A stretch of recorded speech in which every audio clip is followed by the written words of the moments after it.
Good morning all.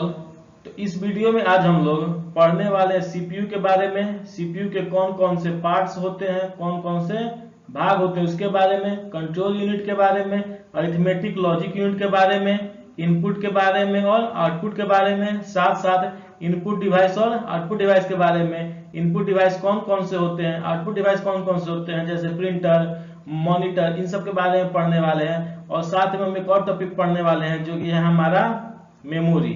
तो इतने सारे टॉपिक को आज हम पढ़ने वाले हैं और ये हमारा कंप्यूटर का चौथा वीडियो है। इसके पहले के 3 वीडियो को अपलोड किया जा चुका है। अगर आपने उसे नहीं देखा है तो जा करके देखिए, आपको इसके डिस्क्रिप्शन में उनके लिंक्स मिल जाएंगे।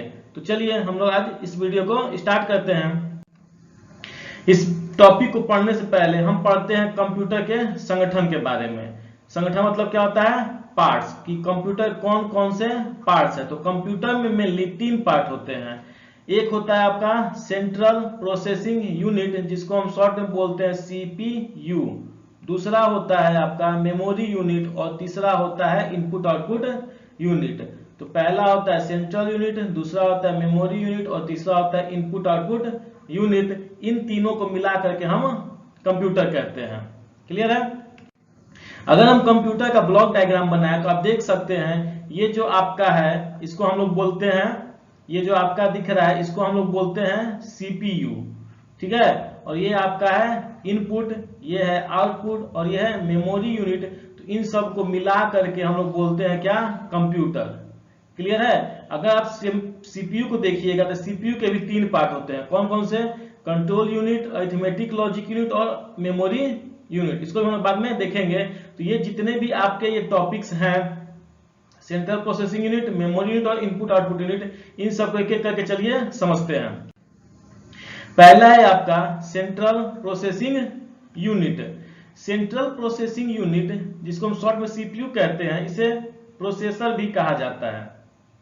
क्या कहा जाता है, प्रोसेसर भी कहा जाता है। कंप्यूटर का मुख्य घटक है, यानी इंपॉर्टेंट पार्ट है, जो सभी गणनाओं और निर्देशों को संधारित करता है, प्रोसेस करता है। यानी सभी प्रकार के कैलकुलेशन और जो भी इसको इंस्ट्रक्शन दिए जाते हैं उसको वो प्रोसेस करता है, उस पर ये काम करता है। सीपीयू को हम लोग कंप्यूटर का मस्तिष्क भी कहते हैं। तो ये इंपॉर्टेंट है, आपका बार बार यहाँ पूछा गया है।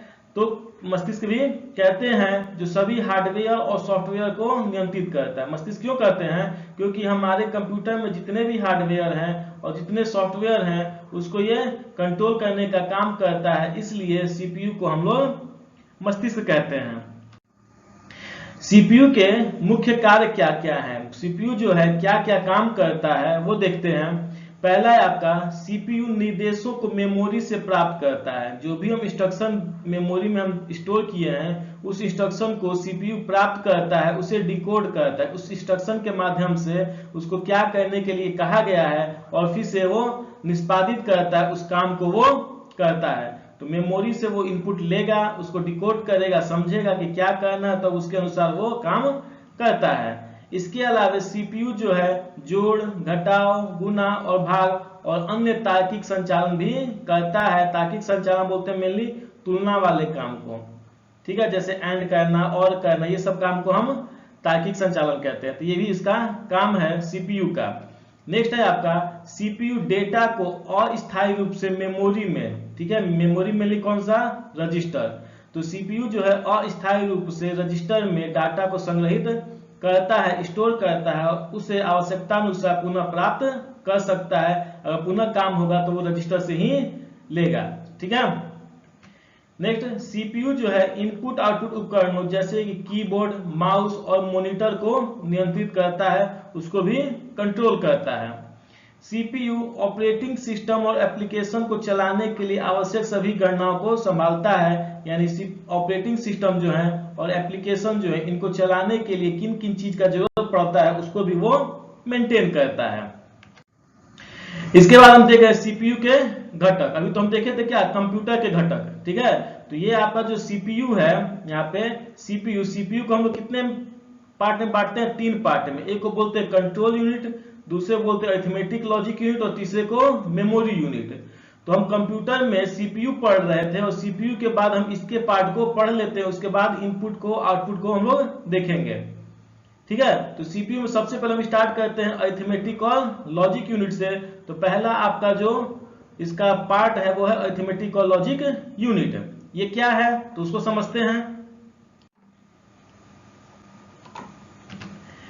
अरिथमेटिक और लॉजिक यूनिट, जिसको हम शॉर्ट बोलते हैं एएलयू, इसका फुल फॉर्म भी आप याद रखिएगा, एग्जाम में पूछा जाता है। एएलयू का फुल फॉर्म क्या है तो अरिथमेटिक लॉजिक यूनिट, और सीपीयू का सेंट्रल प्रोसेसिंग यूनिट। तो एएलयू अरिथमेटिक लॉजिक यूनिट एक कंप्यूटर के सीपीयू का महत्वपूर्ण हिस्सा है जो अंकगणितीय और तार्किक संचालन करता है। अगर हम सीपीयू पीछे देखे थे कि सीपीयू का मेन काम क्या था, अंकगणितीय और तार्किक संचालन करना, तो सीपीयू में भी मेनली वो काम कौन करता है तो अरिथमेटिक लॉजिक यूनिट करता है। ठीक है, जोड़ घटाव करना और ऑपरेशंस करना, ये मेनली किसका काम है, अरिथमेटिक लॉजिक यूनिट का काम है। इसके अलावा हम बात करें तो यह जोड़, घटाव, गुना, भाग जैसे अंकगणितीय कार्य और एंड और नॉट, नैंड और एक्सॉर जैसे तार्किक कार्यों को करने के लिए जिम्मेदार होता है। कौन होता है, सीपीयू का अरिथमेटिक और लॉजिक यूनिट। क्लियर है। उसके बाद नेक्स्ट है हमारा कंट्रोल यूनिट। तो नाम से क्लियर है, कंट्रोल मतलब ये क्या करता होगा, कंट्रोल करता होगा, तो इसमें कुछ ज्यादा है नहीं। यह कंप्यूटर के संचालन को नियंत्रित करता है। जो अभी मैंने बोला, निर्देशों को प्राप्त करता है, डिकोड करता है, उन्हें निष्पादित करने के लिए अन्य घटकों को निर्देश देता है।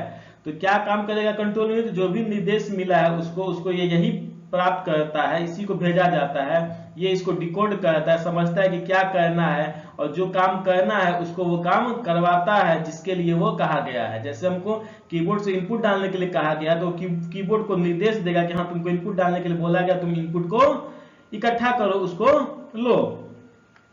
इसके अलावा दूसरे शब्द में कहे तो कंप्यूटर का ये मास्टरमाइंड कहा जाता है। ठीक है, कंट्रोल यूनिट को क्या कहा जाता है, मास्टरमाइंड, याद रखेंगे। और सीपीयू को क्या कहा जाता है, जो ये पूरा सीपीयू है, अच्छा यहाँ पे देख लीजिए, ये जो पूरा सीपीयू है इसको हम बोलते हैं मस्तिष्क। ठीक है, या ब्रेन ऑफ द कंप्यूटर। ठीक है, कंट्रोल यूनिट को मास्टरमाइंड ऑफ द कंप्यूटर और इसको सीपीयू को ब्रेन ऑफ द कंप्यूटर कहते हैं, जो यह सुनिश्चित करता है कि सभी भाग सही ढंग से और सही समय पर काम कर रहे हैं या नहीं कर रहे हैं। इसके बाद है आपका मेमोरी। मेमोरी में भी हम लोग मेनली पढ़ने वाले किसको, रजिस्टर के बारे में, क्योंकि अब सुने होंगे मेमोरी जो होता है आपका प्राइमरी मेमोरी होता है, सेकेंडरी मेमोरी होता है, कैश मेमोरी होता है, ठीक है, रोम होता है, रैम होता है। तो इन सबको लोग बाद में पढ़ेंगे जब हमारा अगला वीडियो आएगा उसमें, लेकिन इसमें हम लोग मेमोरी मेनली रजिस्टर को पढ़ने वाले। क्यों, क्योंकि जो सीपीयू होता है, सीपीयू के पास जो मेमोरी होता है वो आपका रजिस्टर होता है, क्योंकि रजिस्टर जो मेमोरी है वो सबसे फास्टेस्ट है।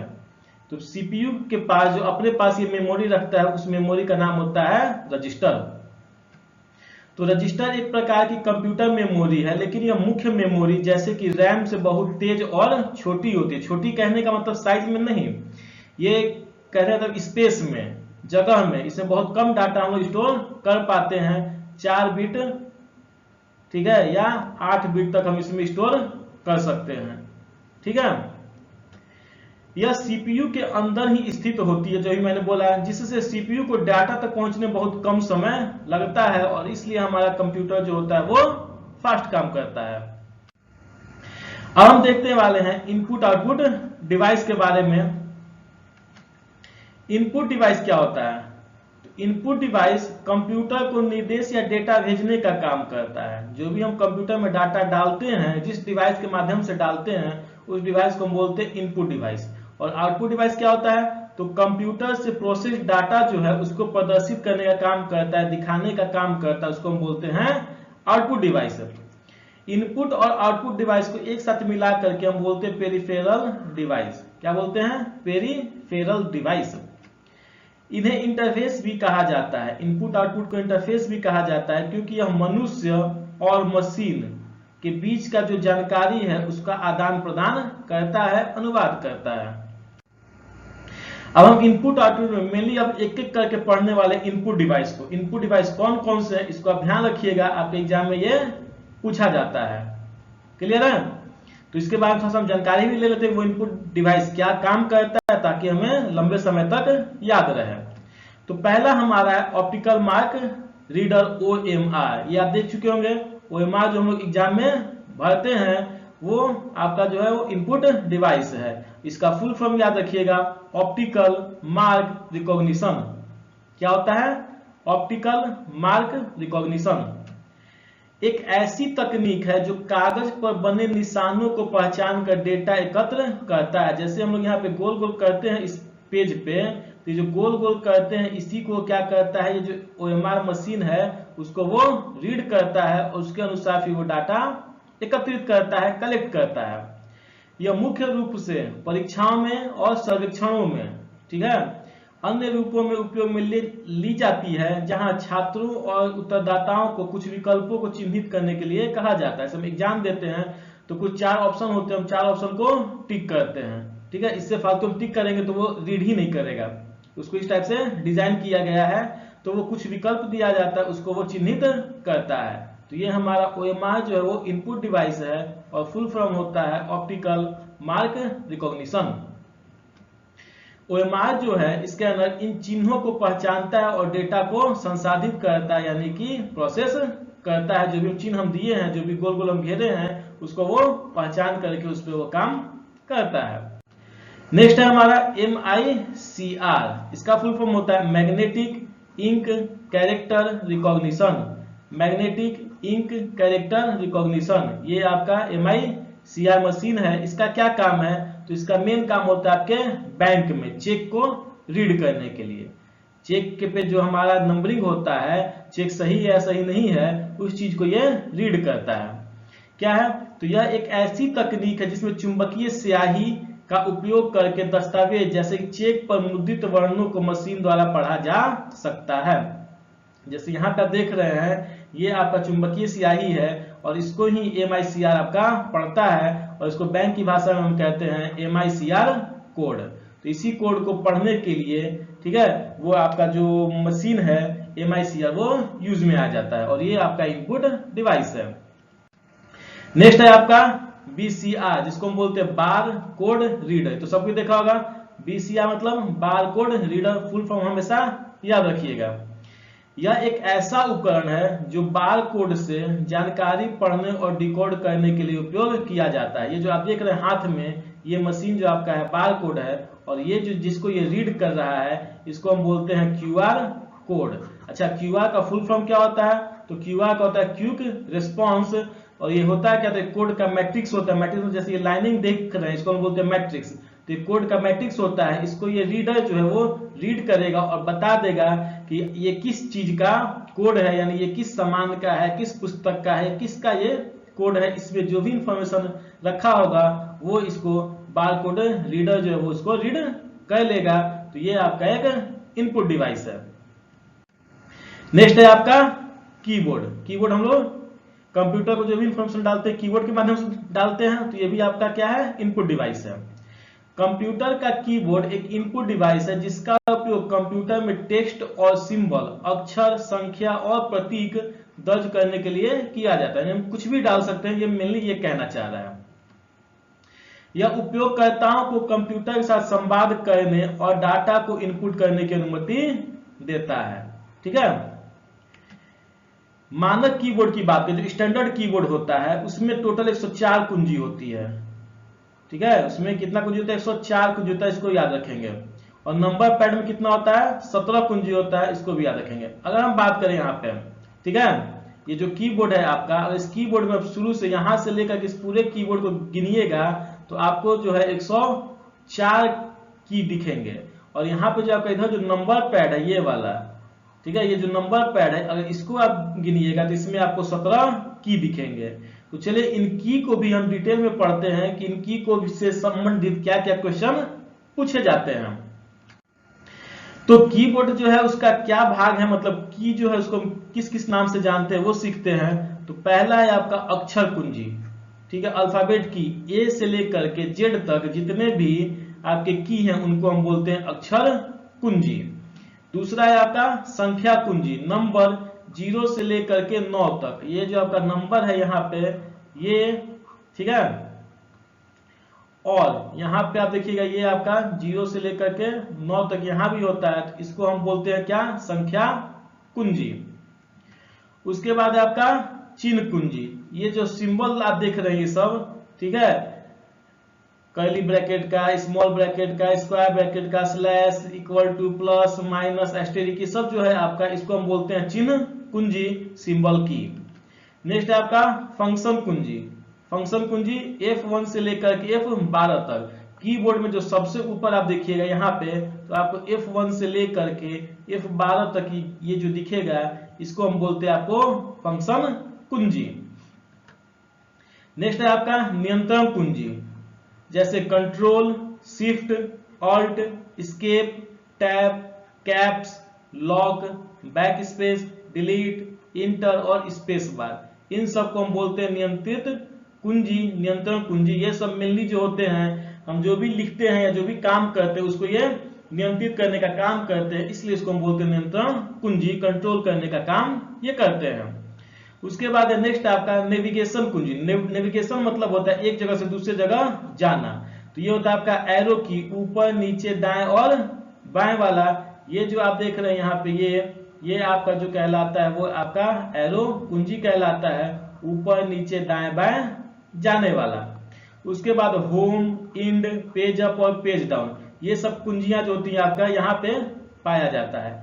इसमें दो कुंजी जो आपका है डिलीट, ठीक है, और बैक स्पेस, इसको छोड़कर क्योंकि इसको हम नियंत्रण कुंजी बोलते हैं। ठीक है, ये अभी जो मैंने 6 कुंजी दिखाया आपको, इन 6 कुंजी में आपके जो 2 कुंजी है वो एक बैक स्पेस और डिलीट है, उसको हम बोलते हैं नियंत्रण कुंजी। उसके अलावा जो 4 हैं होम, इंड, पेज अप और पेज डाउन, इसको हम बोलते हैं नेविगेशन कुंजी। क्लियर है? इसके बाद है आपका माउस। तो माउस क्या होता है? माउस जो है आपका एक इनपुट डिवाइस है, ठीक है, जिसका उपयोग कंप्यूटर के स्क्रीन पर कर्सर या पॉइंटर को नियंत्रित करने के लिए किया जाता है। हम मेनली माउस से क्या करते हैं? कर्सर को इधर उधर लेकर जाते हैं, इसको ही कंट्रोल करते हैं। माउस जो आपका होता है वो 2 प्रकार का होता है, एक को हम बोलते हैं ऑप्टिकल माउस और दूसरे बोलते हैं मैकेनिकल माउस। ऑप्टिकल मतलब होता है प्रकाश। अभी जो हम लोग देखिएगा जो माउस यूज करते हैं वो आपका ऑप्टिकल ही यूज करते हैं, ठीक है। तो ये आपका ऑप्टिकल है, इसको उल्टा करके माउस को देखिएगा तो नीचे से आपको लाइट निकलता हुआ दिखाई देगा, जो कि आपका होता है लेजर लाइट, ठीक है। तो इसको हम बोलते हैं ऑप्टिकल माउस। और पहले के जमाने में चलता था आपका मैकेनिकल माउस, जो कि अभी नहीं दिखेगा आपको। ये मैकेनिकल माउस क्या होता था? जहां आज आपको लाइट दिखता है वहां आपको एक गोल गेंद की तरह दिखता था। वही गोल गेंद जो था आपका वो नीचे से घूमता था, तो कंप्यूटर पे आपके जो कर्सर थे वो भी घूमते थे। ये अब आउटडेटेड हो गया है, अभी आपको नहीं दिखेगा। लेकिन अगर पूछा जाए तो आपसे 2 होते हैं, एक ऑप्टिकल माउस और एक मैकेनिकल माउस। क्लियर है? नेक्स्ट है आपका ट्रैक बॉल। ट्रैक बॉल भी क्या होता है? एक तरह का माउस ही है, ये हम लोग मेनली गेम में खेलने में यूज लगाते हैं। तो ट्रैक बॉल कंप्यूटर में इस्तेमाल होने वाला एक इनपुट डिवाइस है। देख रहे हैं आपका ट्रैक बॉल है, माउस के जैसा ही है। ये इसके ऊपर जो एक चक्का लगा होता है, इसी को घुमा करके हम लोग कर्सर को कंट्रोल करते हैं। ये भी अब नहीं चलता है, ये भी अब आउटडेटेड हो गया है। यह एक गेंद की तरह दिखता है जिसे उंगली या अंगूठे से घुमाकर कर्सर को स्क्रीन पर घुमाया जाता है, जो मैंने अभी आपको बताया। ट्रैक बॉल माउस की तरह ही काम करता है, लेकिन इसमें पूरे डिवाइस को हिलाने की जरूरत नहीं होती है। जैसे माउस में क्या करते हैं? पूरे डिवाइस को हिलाते हैं, पूरे माउस को हिलाते हैं, लेकिन इसमें नहीं। इसमें आप उसको रख दीजिए और उसके ऊपर जो गेंद लगा हुआ है उसको घुमाइए, तो आपका कर्सर जो है वो भी नियंत्रित होगा। क्लियर है? नेक्स्ट है आपका लाइट पेन। ये आप जो देख रहे हैं जो हाथ में पकड़े हुए, इसको हम बोलते हैं लाइट पेन। ये क्या काम करता है? तो लाइट पेन जो है वो डिजिटल हस्ताक्षर के लिए उपयोग किया जाता है, ठीक है। जो भी आप देखते हैं, अगर आप जाति निवास आय बनाते होंगे या कोई भी आप डॉक्यूमेंट देखते हो तो उसमें डिजिटल हस्ताक्षर होता है, तो उसी हस्ताक्षर को करने के लिए इस लाइट पेन का यूज किया जाता है। ये कहाँ पे चलता है? तो यह किसी भी CRT आधारित मॉनिटर पे काम करेगा, ठीक है। किस पे काम करेगा? CRT आधारित मॉनिटर पे काम करेगा। उसके बाद है आपका स्टाइलस। ये आप देख सकते हैं हाथ में पकड़े हुए, क्या आपका स्टाइलस। ये क्या काम करता है? तो ये भी सेम काम करता है। एक पेन जैसा उपकरण है जिसका उपयोग टच स्क्रीन डिवाइस जैसे कि टैबलेट, स्मार्टफोन और कुछ लैपटॉप पर इनपुट देने के लिए किया जाता है।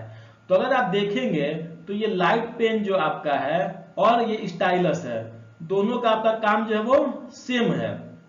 लेकिन अंतर ये है कि लाइट पेन आपका तब आया था जब हम लोग टच पैड के बारे में नहीं जानते थे, टच स्क्रीन के बारे में नहीं जानते थे और कंप्यूटर पे हमें साइन करना होता था, ये उस समय का।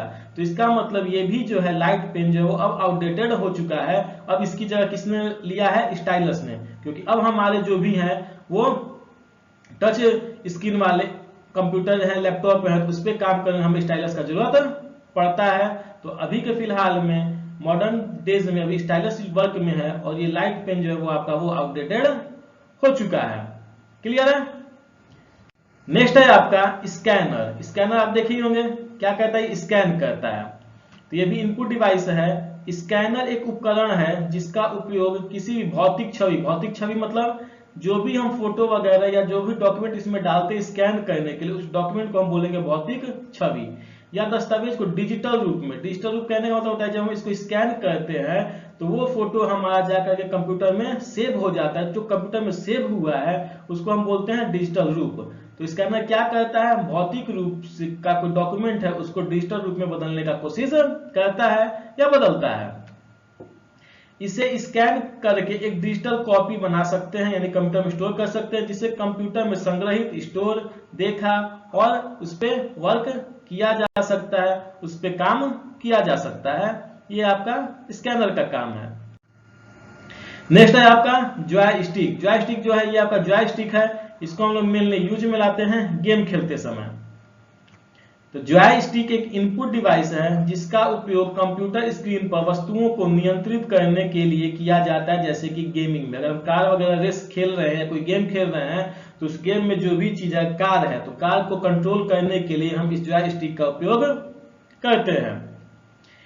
जॉयस्टिक क्या होता है? तो यह एक लीवर या हैंडल होता है जिसे विभिन्न दिशाओं में घुमाया जा सकता है। जैसे हम देखेंगे कार का जो गियर होता है जस्ट लाइक उस टाइप का होता है। इससे क्या होता है? तो इससे कर्सर या अन्य तत्व की गति को नियंत्रित किया जा सकता है। इसके बाद है आपका माइक्रोफोन। माइक्रोफोन तो आप देखे ही होंगे, ये क्या काम करता है? माइक्रोफोन जो है वो ध्वनि तरंगों को विद्युत तरंगों में परिवर्तित करता है या ऑडियो को कंप्यूटर में इनपुट करता है। तो जो भी हम चीज बोलते हैं वो क्या है? हमारा ध्वनि तरंग है, उसको विद्युत तरंग में बदलने का काम करता है और ऑडियो को कंप्यूटर में देने का काम करता है, कंप्यूटर में इनपुट करने का काम करता है। इसके बाद आपका पेन टैब। ये आपका पेन टैब है। अभी मैं जिस पे लिख रहा हूं आपको, जिसको लिख के समझा रहा हूं, वो आपका क्या है? पेन टैब है। पेन टैब उपयोगकर्ताओं को विशेष पेन जैसे कि स्टाइलस से चित्र, एनिमेशन और ग्राफिक्स बनाने में सक्षम बनाता है। तो मेनली हम इसको पेन टैब को लिखने में काम लाते हैं। तो अभी ये सब बस इतना याद रखिए, पेन टैब जो है आपका वो क्या है? इनपुट डिवाइस है। अब हम देखते हैं आउटपुट डिवाइस के बारे में। आउटपुट डिवाइस का पहला जो आपका है वो है मॉनिटर। जो कंप्यूटर का जो स्क्रीन होता है उसको हम मॉनिटर बोलते हैं। तो कंप्यूटर में मॉनिटर को मॉनिटर या विजुअल डिस्प्ले यूनिट भी कहा जाता है। वीडियो का फिर से फुल फॉर्म याद रखिएगा, विजुअल डिस्प्ले यूनिट। ठीक है, ये मॉनिटर का दूसरा नाम है। यह एक आउटपुट डिवाइस है जो कंप्यूटर द्वारा संसाधित यानी प्रोसेस्ड जानकारी को प्रदर्शित करने का काम करता है, जिसे उपयोगकर्ता के द्वारा देखा जा सकता है। ठीक है, जो भी हम कंप्यूटर में काम किए उसको दिखाने का काम ये करता है। यह निम्न प्रकार के होते हैं। अगर हम मॉनिटर की बात करें तो मॉनिटर का बहुत सारा होता है, आप देख रहे हैं इतना सारा का क्या है? मॉनिटर है ये सब। अब इतने मॉनिटर को पढ़ने की जरूरत नहीं है, बस नाम आप जान सकते हैं। जो एग्जाम में पूछा जाता है उसको हम देख लेते हैं। तो पहला आपका पूछा जाता है CRT। ये इसका फुल फॉर्म होता है कैथोड रे ट्यूब। CRT का क्या होता है? Cathode ray tube. दूसरा आपका TFT, thin film transistor. Thin film transistor. Third है आपका LCD, liquid crystal display. Liquid crystal display.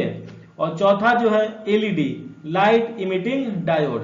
तो ये आपके 4 प्रकार के मॉनिटर हैं जो एग्जाम में मेनली बार पूछे जाते हैं इनके फुल फॉर्म के साथ। तो CRT, TFT, LCD और LED। CRT cathode ray tube, TFT thin film transistor, LCD liquid crystal display और LED जो है लाइट इमिटिंग डायोड। नेक्स्ट है आपका प्रिंटर। इसमें क्या बताना है आपको? प्रिंटर एक ऐसा उपकरण है जो कंप्यूटर से टेक्स्ट या ग्राफिक्स आउटपुट स्वीकार करता है। कंप्यूटर से हम जो भी चीज चाहे इसमें प्रिंट कर सकते हैं वो चाहे टेक्स्ट हो या ग्राफिक्स हो, ग्राफिक्स मतलब फोटो वगैरह हो, और ये कागज और शीट पर स्थानांतरित कर देता है, उस पर वो प्रिंट कर देता है। प्रिंटर किसी भी जानकारी को प्रिंट कर सकते हैं और उन्हें दी गई है, चाहे वह टेक्स्ट हो, नंबर हो या इमेज हो, ये तो क्लियर है। नेक्स्ट है आपका, अच्छा प्रिंटर जो है, प्रिंटर को हम लोग दो भाग में पढ़ते हैं, एक है आपका इम्पैक्ट प्रिंटर और दूसरा है नॉन इम्पैक्ट प्रिंटर। इम्पैक्ट से नाम पड़ रहा है, इम्पैक्ट मतलब क्या होता है, किसी चीज पे प्रेशर डालना, तो वैसा प्रिंटर जिसपे हमको प्रेशर डालना पड़ता है उसको बोलते हैं इम्पैक्ट प्रिंटर, और नॉन इम्पैक्ट मतलब इसमें प्रेशर नहीं डालना पड़ता। इसको समझते हैं डिटेल में। तो इम्पैक्ट प्रिंटर जो है एक प्रकार का प्रिंटर है जो स्याही रिबन पर यांत्रिक रूप से प्रहार करके यानी कि चोट करके कागज पर प्रिंट करता है। जैसे कि अगर हम ये समझ सकते हैं कि इम्पैक्ट प्रिंटर जो है आपका वो टाइपराइटर के जैसा है, ठीक है, वो हम टाइप नहीं करते हैं, लेकिन जैसे टाइपराइटर आप देखिए होंगे कि हम एक एक की जाकर के रिबन को हिट करता है, उसी तरह इम्पैक्ट प्रिंटर भी होता है, वो अपना इंटरनली जाकर के उसको हिट करता है।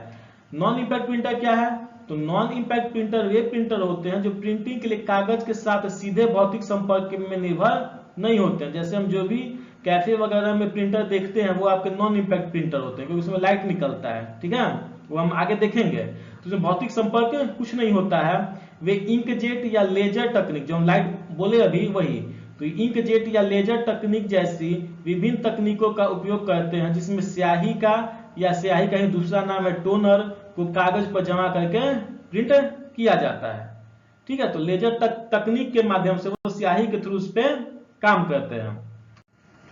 अब इम्पैक्ट प्रिंटर के प्रकार कौन कौन से, इसको आप मोस्टली याद रखिएगा। ये पूछा जाता है कि कौन सा प्रिंटर किस में आता है, इम्पैक्ट का है या नॉन इम्पैक्ट का है, पूछा जाएगा आपको ऑप्शन देकर के 4 कि इनमें से कौन सा इम्पैक्ट प्रिंटर है या इनमें से कौन सा नॉन इम्पैक्ट प्रिंटर नहीं है, ठीक है। तो इम्पैक्ट प्रिंटर कौन कौन है आपका है, पहला है आपका डॉट मैट्रिक्स प्रिंटर। ये क्या होता है, तो ये छोटे पिनों के मैट्रिक्स का उपयोग करके स्याही को रिबन के कागज पर मारता है, ठीक है। पिन का एक मैट्रिक्स होता है ये डॉट मैट्रिक्स प्रिंटर। आपका नाम भी याद रखें तो काम चल जाएगा, मैं समझाने के लिए थोड़ा सा आपको लिखवा दिया है। दूसरा है डेजी व्हील प्रिंटर। ये प्रिंटर एक पहिया का उपयोग करता है जिसमें प्रत्येक अक्षर के लिए पहिया घूमता है और फिर अक्षर को कागज पर मारता है, जैसे टाइपराइटर मैंने बोला था, ठीक है। तो ये आपका क्या है, डेजी व्हील प्रिंटर। नेक्स्ट है आपका लाइन प्रिंटर। लाइन प्रिंटर जो है ये प्रिंटर एक समय में एक पूरी लाइन को प्रिंट करता है, इसलिए इसका नाम है क्या, लाइन प्रिंटर। इसी के जैसा है एक कैरेक्टर प्रिंटर। तो नाम से क्लियर है, ये क्या करेगा, एक बार में केवल एक अक्षर को प्रिंट करता है, तो इसको हम बोलते हैं कैरेक्टर प्रिंटर। तो इम्पैक्ट प्रिंटर कौन कौन से आपके हैं, याद रखेंगे उसको, कौन कौन से, तो dot matrix printer, Daisy wheel printer और लाइन प्रिंटर, इसके बाद कैरेक्टर प्रिंटर। ये 4 प्रिंटर जो हैं एग्जाम के पर्पज से ये आपके इम्पैक्ट प्रिंटर में आते हैं। इसके बाद है आपका नॉन इम्पैक्ट प्रिंटर। इसमें कौन कौन से हैं, तो पहला है आपका लेजर प्रिंटर, ठीक है। जब हम देखते हैं कैफे वगैरह में लेजर प्रिंटर एक बीम का, ठीक है, जो लेजर आप देखिए इधर से उधर चलता है, का उपयोग करके कागज पर एक इलेक्ट्रोस्टैटिक चार्ज बनाता है, ठीक है। कागज पर क्या करता है, इलेक्ट्रोस्टैटिक चार्ज बनाता है, फिर उस चार्ज पर टोनर चिपक जाता है और फिर गर्मी का उपयोग करके कागज पर स्याही रूप में वो फिक्स हो जाता है। तो ये आपका लेजर प्रिंटर में होता है, जो हम लोग अभी प्रिंट करवाते हैं दुकान वगैरह पे। नेक्स्ट है आपका इंकजेट प्रिंटर। इंकजेट प्रिंटर कागज पर स्याही की बूंदों को छिड़क कर प्रिंट करता है। कैसे प्रिंट करता है, स्याही की बूंदों को छिड़क करके प्रिंट करता है इंकजेट प्रिंटर। और नेक्स्ट है आपका थर्मल प्रिंटर। थर्मल प्रिंटर विशेष थर्मल पेपर का उपयोग करता है। तो हमसे पूछा जाए नॉन इम्पैक्ट प्रिंटर में, तो ये 2 होते हैं आपके, एक laser printer, sorry 3 laser printer, inkjet printer और थर्मल प्रिंटर। ये 3 जो आपके हैं वो नॉन इम्पैक्ट प्रिंटर के प्रकार हैं। क्लियर है तक। नेक्स्ट हमारा इनपुट डिवाइस है प्लॉटर। प्लॉटर आप देखे होंगे, अगर आप दुकान पे जाते हैं कभी भी बैनर वगैरह प्रिंट कराने के लिए, तो जिससे वो प्रिंट करता है उसी को हम बोलते हैं क्या, प्लॉटर। तो उच्च गुणवत्ता, सटीक और बड़े चित्र बनाने के लिए उपयोग किया जाता है। मेनली बड़ा चित्र बनाने के लिए इसको उपयोग में लाया जाता है। अगर इंजीनियरिंग पर्पज से बात करें हम तो कैड और कैम एप्लीकेशन में उपयोग किया जाता है, जैसे घर के नक्शे, बैनर, होर्डिंग, कार के पुर्जे आदि बनाने के लिए इसका उपयोग किया जाता है। क्लियर है यहाँ तक? तो ये आज का आपका जो वीडियो था वो समाप्त हुआ। ये वीडियो आपको कैसा लगा कमेंट सेक्शन में जरूर बताइएगा।